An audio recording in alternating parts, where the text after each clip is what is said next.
2 দিন আগে মাটির একটা পাতিল নিলাম। ওইটা হলো এই ভাপা পিঠা বানানোর জন্য।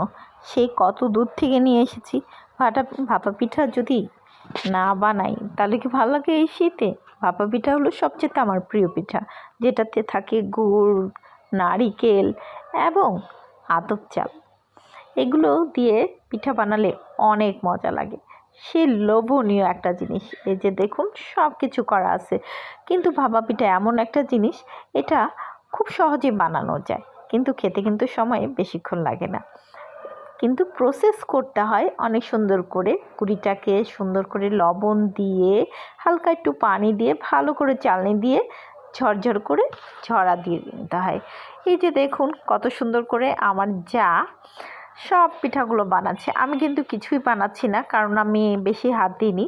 আমার শরীরটা একটু অসুস্থ, সে কারণে আমার কিছু করার ক্ষমতা নেই। আর প্রত্যেকবার আমার যাই সব পিঠাই আমাকে বানায় খাওয়ায়, কারণ পিঠা বানানোর জন্য আমি বেশি পটু না। কিন্তু ভাপা পিঠা আমি বানাতে পারি, অনেক সুন্দর বানাতে পারি।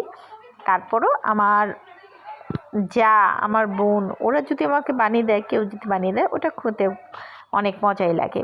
তো আমার আবার প্রত্যেকবার শ্বশুরবাড়িতে থাকলে, মানে আমার হাজব্যান্ডের বাড়ি, আর আমরা দুজন যা আর আমরা একসাথেই থাকি, আমার দেবর আর আমি, মেজ দেবর। তো আমরা সবসময় জায়ের বাপের বাড়ি থেকে নিয়ে আসে হলো আতপ চাল, আর আমি হলো গুড় আর নারিকেল।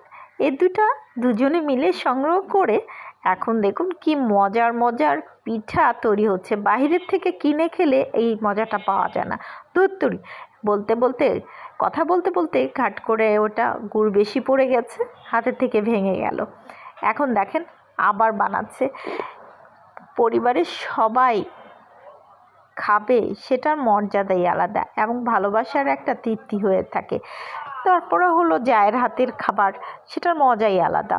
তো যাই হোক, পরবর্তীতে এই মিষ্টি পিঠা আমার হাজব্যান্ডকে দিয়েছি। দেওয়ার পর আমার হাজব্যান্ড মিষ্টি পিঠা খাবে না, ডায়াবেটিসের রোগী। এখন বলছে ঝাল পিঠা খাবে। কি করব? তার জন্য আলাদাভাবে ধনিয়া পাতা, কাঁচামরিচ, পেঁয়াজ মিলে ভালো করে লবণ দিয়ে চটকে 2টা পিঠা বানিয়ে ফেললো। সব শেষে দেখুন কেমন হয়েছে। অবশ্যই ভালো হয়েছে। এরকম মজার মজার পিঠা এই শীতে যদি না খান তাহলে আপনারা পস্তাবেন এবং লুচির মতো ফুলবেন। কেন এই পিঠা মিস করাটা, কত যে মায়ের হাতের, বোনের হাতের, পরিবারের আপনজনের হাতের এই পিঠাগুলো কত যে মজা লাগে, সেটা আমি ভাষায় প্রকাশ করতে পারবো না। আল্লাহ হাফেজ।